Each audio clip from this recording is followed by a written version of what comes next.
नमस्ते दोस्तों, कैसे हैं आप। मैं Sujit Kumar Incredible IAS Academy में आपका हार्दिक स्वागत करता हूं। दोस्तों, आज का जो ये सीरीज चल रहा है ये एनसीईआरटी का महासंग्राम चल रहा है। इस महासंग्राम में क्लास 6 का चैप्टर नंबर 11 इमारतें, चित्र और किताबें, इसी के बारे में पढ़ेंगे और इसी के बारे में समझने की कोशिश करेंगे। और यहां जो कैरेक्टर है मारुतस्वामी और लौह स्तंभ, ये मारुतस्वामी यही है जो ये फिगर दिख रहा है आपको। बड़ी इंटरेस्टिंग है। कुछ मध्यकालीन के बारे में समझेंगे और ज्यादा से ज्यादा प्राचीन के बारे में समझेंगे। मजा आने वाला है। और दोस्तों, ये सेशन जो है आप कभी मिस मत कीजिए। एक तो मेरे पास वक्त होता नहीं है, लेकिन किसी तरीके से वक्त को चुरा के आपके सामने रखता हूं। आप प्लीज इस वीडियो को देखिए। ये आपकी जिंदगी को संवार देगी, सुधार देगी और बहुत कम समय में आपको एक बेहतरीन बेस्ट जॉब दिलवा देगी। बाकी सोचना आपको ही है। मारुतस्वामी आज बहुत खुश था। पहिएदार कुर्सी पर बिठाकर उसका भाई उसे कुतुब मीनार दिखाता हुआ प्रसिद्ध लौह स्तंभ के सामने ले गया। धूल भरे पथरीली रास्तों में रेम के सहारे यहां तक आना काफी मुश्किल था। अपने इस अनुभव को मारुतस्वामी कभी नहीं भूलने वाला था। अब थोड़ा सा समझते हैं। जैसी बात हुई लौह स्तंभ की और कुतुब मीनार की, इसका सीधा सा मतलब है ये वही कुतुब मीनार है जिसका वजन जो है पूरा लोहे का बना हुआ 3 टन लोहा है। और आज 1500 साल हो गया लेकिन जंग नहीं लगा है। सारे साइंटिस्ट एक से एक बढ़ के एक इन्होंने प्रूफ नहीं कर पाया, समझ नहीं पाया कि आखिर क्या वजह है कि 1500 साल के बाद यही धूल, यही मिट्टी, यही हवा, यही बारिश में भीगता है लेकिन अभी भी जंग नहीं लगता है। और आप बाहर 15 दिन छोड़ दीजिए किसी को तो आराम से जंग लग जाता है। आखिर क्या है? आइए धातु विज्ञान थोड़ा समझते हैं। प्राचीन भारतीय धातु वैज्ञानिकों ने विश्व धातु विज्ञान के क्षेत्र में प्रमुख योगदान दिया। पुरातात्विक खुदाई से यह दर्शाया गया कि हड़प्पावासी कुशल शिल्पी थे। उन्होंने तांबे के धातु कर्म की जानकारी थी।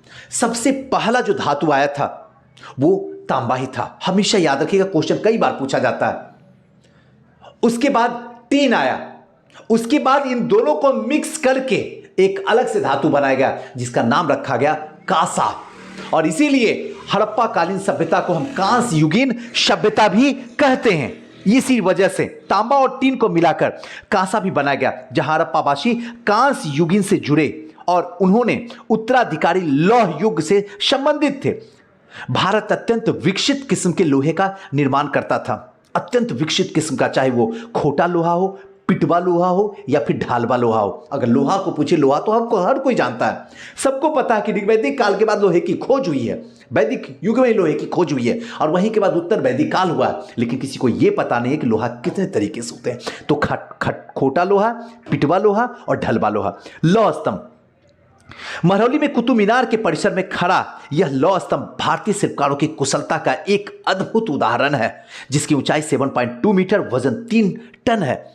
इसका निर्माण लगभग 1500 साल पहले हुआ था और इसके बनने समय जानकारी इस पे खुदे हुए अभिलेख से मिलता है। और इसमें माना ऐसा जाता है कि चंद्र नामक एक शासक का जिक्र है इसके ऊपर, जो संभवतः गुप्त वंश के थे। आश्चर्य की बात है कि इतने वर्षों के बाद भी इसके ऊपर जंग नहीं लगा। मैंने ऊपर ही आपको बता दिया हूं। क्लियर? यहां कुछ जरूरत ही नहीं समझने की, तो अच्छे तरीके से आप समझ गए होंगे।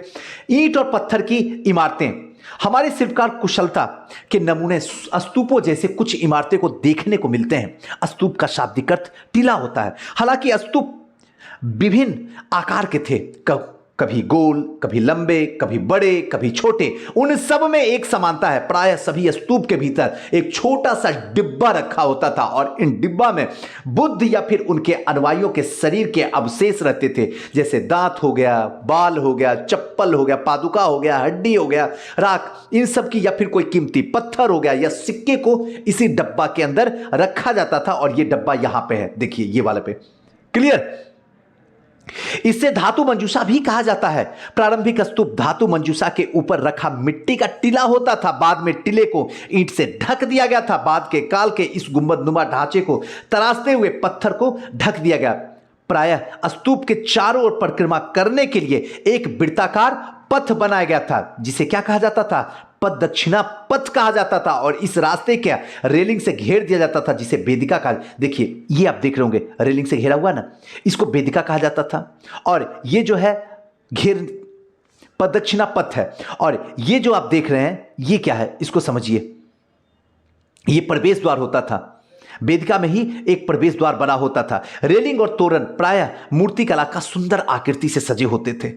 यहां कभी भव्य स्तूप हुआ करता था। लगभग 2000 साल पहले स्तूप को सजाने की शिलाओं का ऊपर जो है चित्र को उल्लेख किया गया, यानी पत्थरों के ऊपर चित्र का उल्लेख किया गया। थोड़ा बड़ा कर देते तब आपको दिखेगा। हाँ, कई बार पहाड़ियों को काटकर बनावटी गुफा बनाई जाती थी और इस तरीके के कई गुफाओं की मूर्तियां और चित्रों के द्वारा सजाया जाता था। इस काल के कुछ आरंभिक हिंदू मंदिरों का भी निर्माण करवाया गया, जिसमें भगवान विष्णु, शिव, मां दुर्गा, देवी देवताओं की पूजा होती थी और मंदिरों के सबसे महत्वपूर्ण जो भाग होता था उसको कहते थे गर्भगृह, जहां पे मुख्य देवी या फिर देवताओं की मूर्ति को रखा जाता था और इस स्थान पर पुरोहित जो होते थे धार्मिक अनुष्ठान करते थे, भक्त पूजा करते थे और अक्सर गर्भगृह का एक पवित्र स्थान के रूप में देखने के लिए मिलता है। भीतरगांव जैसे मंदिर, बताइए भीतरगांव है कहां, कमेंट करके बताइए तो मैं जानूं कि हां पढ़ते हैं कि नहीं। भीतरगांव जैसे मंदिर, इसके ऊपर काफी ऊंचाई तक इसमें निर्माण किया जाता था जिसे शिखर कहा जाता था। शिखर निर्माण का कठिन कार्य के लिए सावधानी से योजना बनानी पड़ती थी। शिखर जो सबसे ऊपर का होता था मंदिर का या फिर कोई मठ का, अधिकतर मंदिर मंडप के नाम से होता, एक जगह होता था जहां पे सभा लगती थी, सभागार होता था, लोग इकट्ठा होते थे, अपनी बात करते थे। महाबलीपुरम और एहोल ढूंढो। महाबलीपुरम मद्रास में, चेन्नई में है, एहोल कहां है आप मुझे कमेंट करके बस बताइए।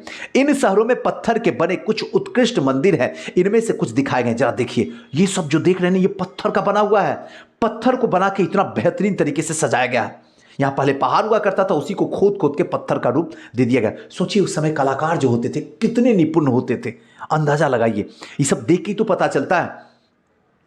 स्तूप तथा मंदिर किस तरह बनाए जाते थे। स्तूप और मंदिर को बनाने की प्रक्रिया कई अवस्था होती थी, इनमें काफी धन का खर्च होता था, इसलिए आमतौर पर राजा और रानी ही इन्हें बनवाने का निश्चय करते थे।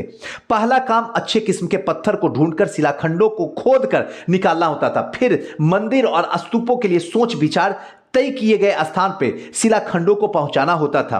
यहां पे पत्थरों को काट छांट कर तराशने के बाद खंभों और दीवारों के चौखटों, फर्शों, छतों पर आकार दिया जाता था। इन सब के तैयार हो जाने पर सही जगह पर उन्हें लगाना काफी मुश्किल काम होता था और तब जाके फिर बनाया जाता था मंदिर। इतना आसान नहीं है। इस तरीके के शानदार ढांचों का निर्माण करने वाले शिल्पकार का सारा खर्च संभवतः राजा रानी ही देते थे। इसके अतिरिक्त इन स्तूपों को मंदिर में आने वाले भक्त भी उपहार के रूप में या उसी उपहार को सजावट का रूप में दान दिया जाता था।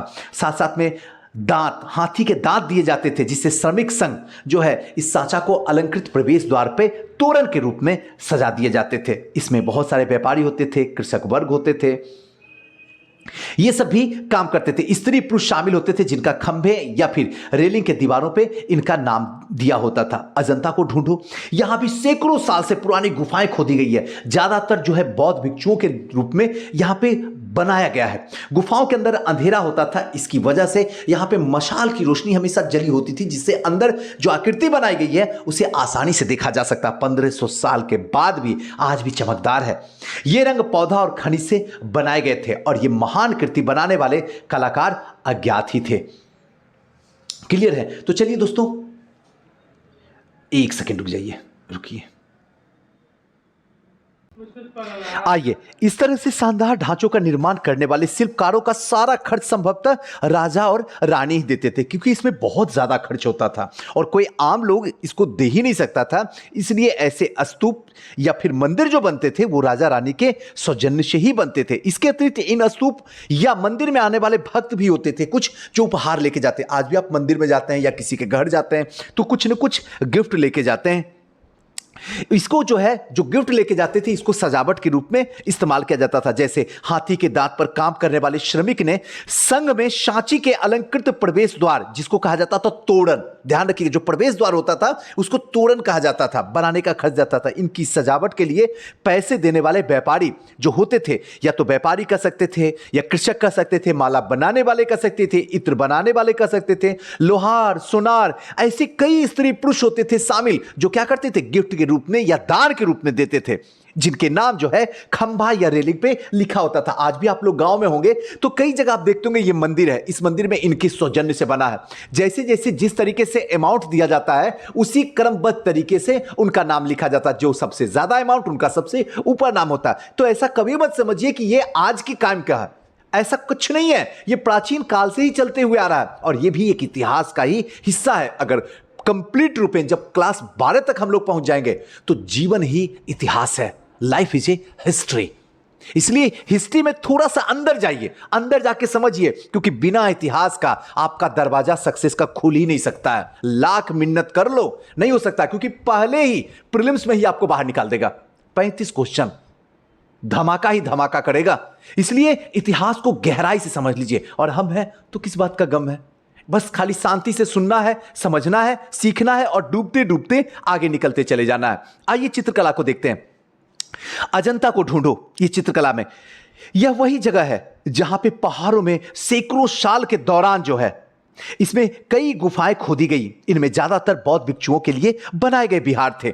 इनमें से कुछ को चित्रों से सजाया गया था, जहां इसके कुछ उदाहरण दिए गए। गुफाओं के अंदर अंधेरा होने की वजह से अधिकांश चित्रें मशाले की रोशनी में बनाए गए थे और इन चित्रों का रंग जो है 1500 साल के बाद भी आज भी उसी तरह चमक रहा जो 1500 साल पहले चमक रहा था। यह रंग पौधा और खनिज से बनाया जाता था। पौधा और खनिज को मिक्स करके बनाया जाता था, जिसकी खूबसूरती आज भी 1500 साल के बाद भी उसी तरीके से है। इन महान कृतियों को बनाने वाले कलाकार जो थे वो अज्ञात थे। सबसे बड़ी बात कि इसके अंदर गुफाओं के अंदर जो मूर्तियां बनती थी, चाहे अजंता की गुफाएं कहां है आप जानते होंगे, औरंगाबाद में। इसके अंदर बहुत सारी बौद्ध की मूर्तियां। ये लोग क्या करते थे, पत्थरों को काट काट के गुफा के अंदर बनाते थे, जिसको गुहा विहार भी कहा जाता था। पत्थरों के अंदर यानी पहाड़ों के अंदर बनाया जाता था गुफा, और इनमें किया जाता था। और इनमें क्योंकि पत्थर के अंदर अगर गुफा के अंदर बना दिया जाता था चित्र, तो इससे समस्या क्या होता था कि उसके अंदर दिखता नहीं था, क्योंकि अंधेरा होता था। और आज की तरह एलसीडी एलईडी या फिर ट्यूबलाइट लाइट तो थी नहीं, तो इसलिए मसाल वहां पे जला दिया जाता था, जिससे आपको प्रतीत हो कि हाँ यहां ऐसी चित्र बनाई जाती थी। क्लियर है ना? कोई दिक्कत तो नहीं है किन्हीं को? अगर कोई दिक्कत हो तो बताइएगा। यही देखिए आकृति कितनी खूबसूरत है, 1500 साल पहले की। एक बार देख तो सकते हैं ना। चलिए आइए पुस्तक की दुनिया, आइए पुस्तकों की दुनिया के अंदर थोड़ा सा एंट्री मारते हैं और समझने का प्रयास करते हैं। इस युग में कई प्रसिद्ध महाकाव्य की रचना की गई, कई प्रसिद्ध। इनमें से कुछ जो प्रसिद्ध है, जो आपके जानने योग्य है, उसको बस जानना है, समझना है, सीखना है और याद करके दिमाग के अंदर रख लेना। उत्कृष्ट रचनाओं में स्त्री पुरुष की वीर गाथाएं और देवताओं से जुड़ी हुई कुछ कथाएं हैं। करीब 1800 साल पहले एक प्रसिद्ध तमिल महाकाव्य जिसका नाम था सिलपदिकारम, ध्यान रखिएगा, सिलपदिकारम, इनकी रचनाएं जो है इलांगो, याद रखिएगा, इलांगो नामक एक कवि थे जिन्होंने सिलपदिकारम की रचना किए थे। और इनमें कोबलम नामक एक कैरेक्टर था जो एक व्यापारी था, उसी की कहानी पे यह सिलपदिकारम बनाया गया था, इलांगो के द्वारा लिखा गया था। यह जो है पुहार में रहता था। अब आप बताइए पुहार कहां, कमेंट कीजिए और कमेंट करके मुझे बताइए, तब तो मुझे पता चले आप जानते हैं कि नहीं। पुहार में रहता था। अपनी पत्नी जो है कनगी की उपेक्षा करके यह नर्तकी माधवी उससे प्रेम करने लगा था। सबसे बड़ी बात है कि इनकी पत्नी का नाम जो था कनगी था, उसको उपेक्षा कर दी। जो पहली पत्नी थी उसमें कोई इनको इंटरेस्ट नहीं था, इसलिए एक नर्तकी जो नाचने वाली माधवी थी उससे प्रेम करने लग गया। बाद में वह कनगी पुहार जो है छोड़कर मदुरई चले गए। यानी कनगी जो था वो पुहार को छोड़कर कहां चला जाता है, मदुरई चला जाता है और वहां पांड राजा के दरबारी में जौहरी का काम करता है। लेकिन कोबलम पर चोरी का झूठा आरोप लगा दिया जाता है, जिस पर राजा उसे प्राण दंड दे दिया जाता है। और कनगी जो अभी उससे बेइंतहा मोहब्बत करती है, जो पहली पत्नी होती है, और इस अन्याय से इतना दुखी होती है कि इस रोष में भर के मदुरई शहर का विनाश कर देती है। यह कहानी है और यह कहानी हमेशा के लिए आप याद रखिएगा। क्लियर है? आइए इसका दूसरा भाग भी लेके हम आपके सामने हाजिर होंगे। एक और तमिल महाकाव्य है जिसका नाम है मणि मेखलई, जो करीब 1400 साल पहले का है, जो कि सतनार के द्वारा लिखा गया। इसमें कोबलम और माधवी की बेटी यानी बाप और बेटी की कहानी थी। वहां पति पत्नी की कहानी थी, जहां पे 2 पत्नियां थी, एक पति थी, उसकी कहानी थी। जो पहली पत्नी जो है मदुरई के बदला लेने के लिए मदुरई शहर को विनाश कर देती है। और यहां जो कहानी चल रही है वो एक बाप की और एक बेटी की, उसकी कहानी चले। और बेटी में कौन, पहली पत्नी की बेटी नहीं बल्कि दूसरी जो नर्तकी थी माधवी, उनकी बेटी की कहानी चली है। इनकी रचनाओं कई सदी पहले खो गई थी, अब जो है पांडुलिपि दोबारा फिर से लगभग 100 साल पहले मिला तो उसमें यह कहानी पता चला। अन्य लेखक जैसे कालिदास के बारे में अध्याय 10 में हमने बेहतरीन तरीके से पढ़ा दिया था आपको। संस्कृत के मतलब जैसे शेक्सपियर इंग्लिश के लिए कहा जाता है, वैसे संस्कृत के जो एकदम कह सकते हैं विद्वान, वो कालिदास थे। और विद्वान इतना कि जिस डाल पे बैठे हुए थे उसी डाल को काटते थे। ये भी एक कहानी है। लेकिन उस समय बेकूफी थी, माँ काली का दर्शन इनको नहीं हो पाया था। लेकिन जैसे माँ काली का दर्शन हो गया उसके बाद तो इनकी जिंदगी ही संवर गई, सुधर गई। उसके बाद तो सीधे जैसे इंग्लिश के लिए शेक्सपियर कहानी आती है, उसी इस तरीके से संस्कृत के लिए कालिदास का नाम आता है। और कालिदास में भी मेघदूत है ना, अभिज्ञान, शकुंतलम, ये सब जो रचनाएं हैं वन ऑफ द बेस्ट। कभी मौका मिले तो जरूर पढ़िएगा, लेकिन सबसे पहले एसडीएम बन जाइए, उसके बाद पढ़िएगा। पुरानी कहानी का संकलन और संरक्षण, आइए थोड़ा समझते हैं क्या था। हिंदू धर्म से जुड़ी कई कहानियां हैं जो बहुत ही प्रचलित है। इस काल में लिखी गई दो के बारे में तो कभी आप भूल ही नहीं सकते हैं, एक महाभारत और दूसरा रामायण। पुराण भी इसमें शामिल है। पुराण का शाब्दिक अर्थ होता है प्राचीन पुराणों में विष्णु, शिव, मां दुर्गा, मां पार्वती जैसी देवी देवताओं से जुड़ी हुई कुछ कहानियां हैं और इन देवी देवताओं की पूजा की विधियां बताई जाएगी। आज जो हम पूजा करते हैं पूजा नहीं करते हैं, बल्कि ये एक तरीके से अगर कहा जाए तो एक अंधविश्वास है। पूजा कर रहे हैं कहीं और ख्याल है, पूजा कर रहे हैं भीख मांग रहे हैं अंदर में, भगवान ये दे दो, वो दे दो, ये कर दो, वो कर दो। ऐसे पूजा नहीं होता। पूजा का मतलब है मन समर्पण, तन समर्पण और ये जीवन समर्पण। जिस समय पूजा आप कर रहे हैं उस समय इस दुनिया से बेखबर हो जाइए, एक अलग सी दुनिया में आप पूजा कर रहे हैं। और ये चीज हमें सिखाता है पुराण। क्लियर।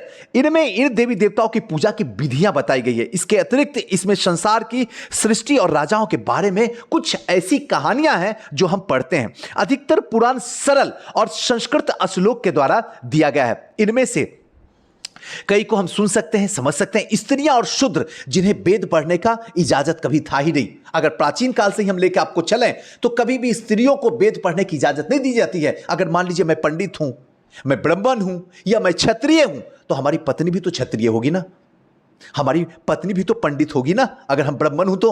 लेकिन नहीं, उसको क्षत्रिय या पंडित में नहीं रखा जाता था, बल्कि स्त्रियों को शूद्र की संज्ञा दी जाती थी। सोच लीजिए स्त्रियों के बारे में क्या सोचा जाता था। और आज 3500 साल गुजर चुके हैं, 3500 साल गुजर चुके हैं, आज भी स्त्रियों की स्थिति अच्छी नहीं है जितनी होनी चाहिए। खैर, आइए समझते हैं।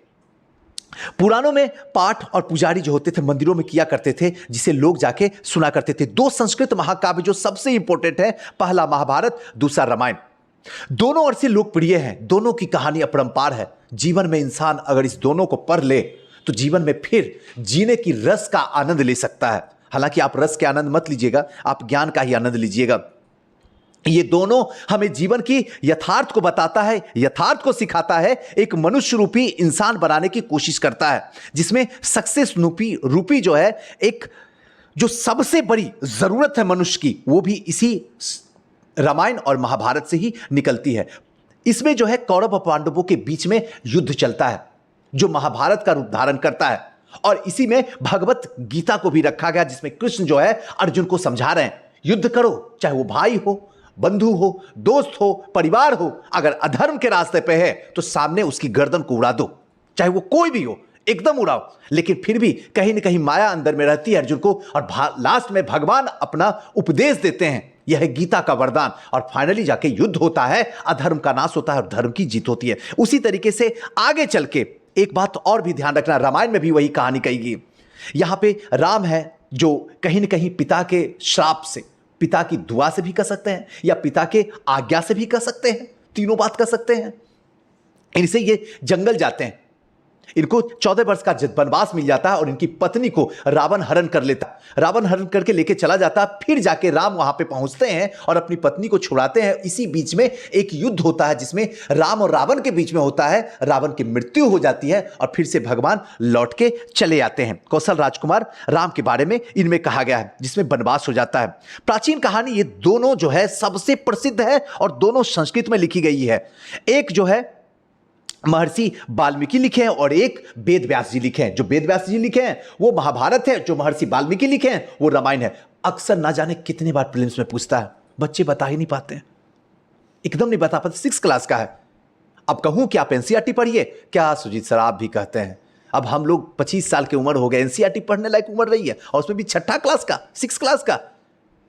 एडवांस बुक बताइए, एडवांस बुक पढ़ के क्या करोगे? रिजल्ट ही नहीं हो रहा। इसलिए पहले वो बुक पढ़िए जहां से रिजल्ट हो जाए, चाहे वो बेसिक बुक हो या एडवांस बुक हो, बस रिजल्ट देना। जमाना रिजल्ट ढूंढता है, जमाना बस ये पूछता है आपका रैंक आया है कि नहीं। आप इंटरव्यू किए हैं, आप प्रीलिम्स पास किए, आप मेंस पास किए, कोई मतलब नहीं जमाने को। जमाने को सीधा एक मतलब है, रैंक क्या आया है तो बताओ, नहीं आया तो शांत रहो।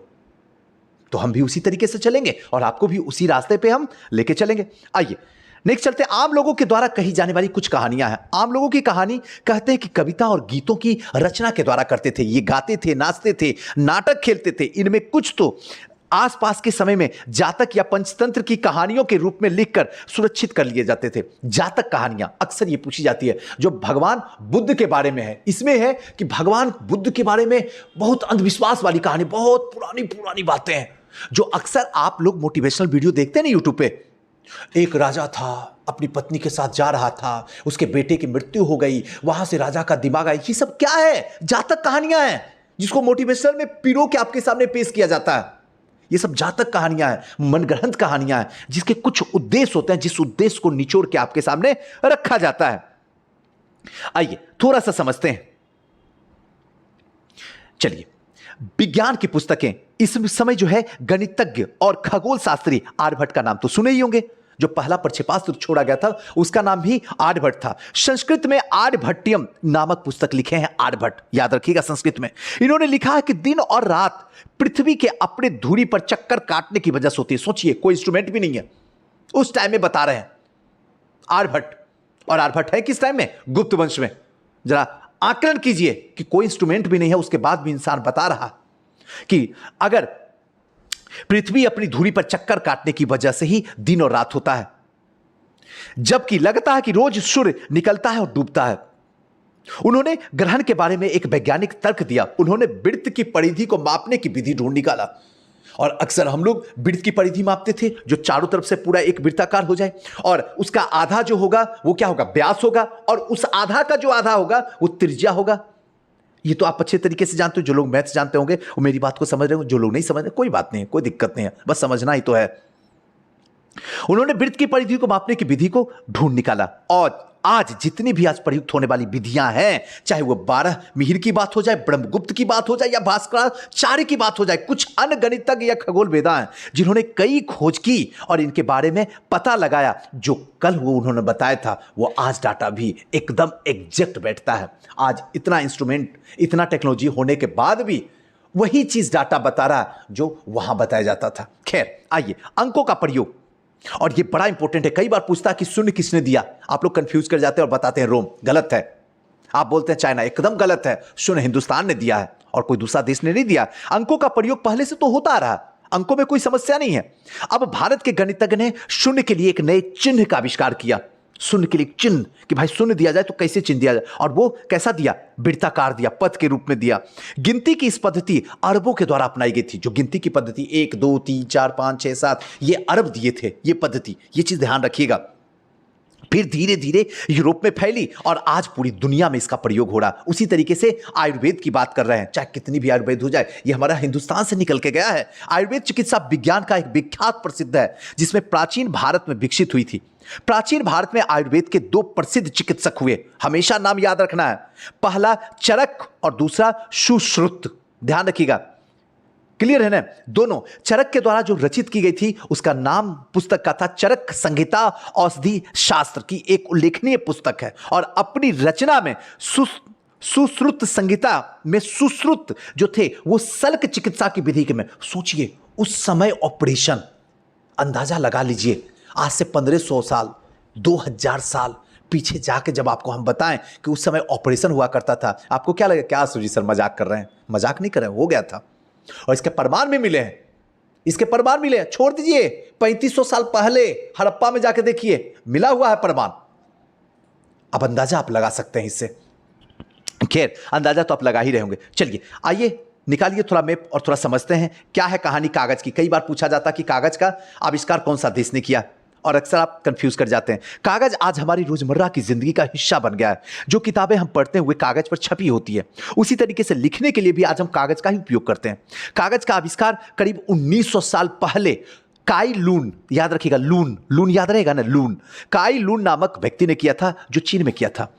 उसने पौधे के रेशे को, कपड़े को, रस्सिया को, पेड़ की छालों को पीट पीट कर लुगदी बना दिया, फाड़ दिया, लुगदी बना दिया, और फिर पानी में भिगोकर फिर लुगदी को दबा दबा कर, पानी को निचोड़ निचोड़ कर, सुखा के कागज का रूप धारण करवा दिया। आज भी हाथ से कागज बनाने की इस विधि को अपनाया जाता। आज भी 1900 साल पहले आज भी वही चीज से कागज बनाया जाता है। कागज बनाने की तकनीक को सदियों से गुप्त रखा गया था। चाइना बड़ा ही मतलब एक तरीके से कहें ईर्ष्यालु टाइप का इंसान है, ध्यान रखिएगा। और ऐसे भी स्टूडेंट लाइफ में ईर्ष्यालु होना बहुत जरूरी है, आप ही हो जाइए। फैमिली लाइफ में ईर्ष्यालु नहीं बनिएगा, लेकिन जब तक सिलेक्शन ना हो जाए, सक्सेस ना हो जाए, ईर्ष्यालु बनिए, कोई बुराई नहीं है, एकदम बनिए, खूब बनिए, टूट के बनिए, लेकिन एनसीईआरटी को पढ़ते रहिए।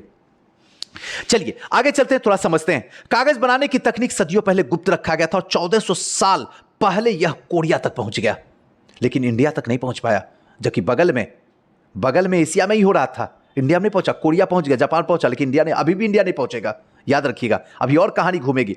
इसके तुरंत बाद जापान तक चला गया, उसके बाद सीधे जापान भागा और करीब 1800 साल पहले यह बगदाद पहुंच गया, लेकिन अभी भी इंडिया नहीं पहुंचा है। और फिर वहां के बाद यूरोप पहुंचा, अभी भी इंडिया नहीं पहुंचा है। और यूरोप के बाद फिर कहां पहुंच गया, अभी भी इंडिया नहीं पहुंचा है। उसके बाद जाके पहुंचा एशिया में, और तब धीरे धीरे इंडिया तक पहुंचे, और तब हमें जानकारी मिली। अब कागज की जानकारी आपको कहां से मिली, तो जस्ट आंसर बताना, बगदाद बताना, ये चीज ध्यान रखना है। तो चलिए दोस्तों, आज का हमारा सेशन यहीं तक रहा। कुछ क्वेश्चन है, अगर इस क्वेश्चन को मैचिंग करने का है, मिलान स्क्रीनशॉट ले लीजिए मिला के, और हमारा जो टेलीग्राम चैनल है आप वहां पे ले जाके सेंड कीजिएगा, हम जरूर चेक करके आपको देंगे। कैसा लगा ये वीडियो, ये सेशन कैसा लगा, हमें जरूर कमेंट करके बताइएगा, क्योंकि आपका कमेंट ही हमारा कॉन्फिडेंस होता है। एक तो ऐसे ही जिंदगी इस तरीके से उलझ के रह गई है कि वक्त ही नहीं मिलता है कि आपको भी वक्त से चुरा के थोड़ा सा वक्त दे सकें, लेकिन फिर भी इसी थोड़े से वक्त में ही थोड़ा सा वक्त को चुरा के आपको देते हैं, इस उम्मीद पे, क्योंकि आपका भी तो मेरे सिवा कोई नहीं है। अगर हम भी आपका साथ नहीं देंगे तो जमाने में किसको फुर्सत है आपका साथ देने का। इसलिए कोशिश करते हैं कि हम आपका साथ दें। इस कोशिश साथ देने में आपका भी एक फर्ज, धर्म और एक नैतिक जिम्मेदारी बनती है कि आप भी हमारे साथ रहिए। चलिए दोस्तों, फिर किसी नेक्स्ट वीडियो में मिलते हैं। हंसते रहिए, मुस्कुराते रहिए, खुश रहिए। नमस्कार।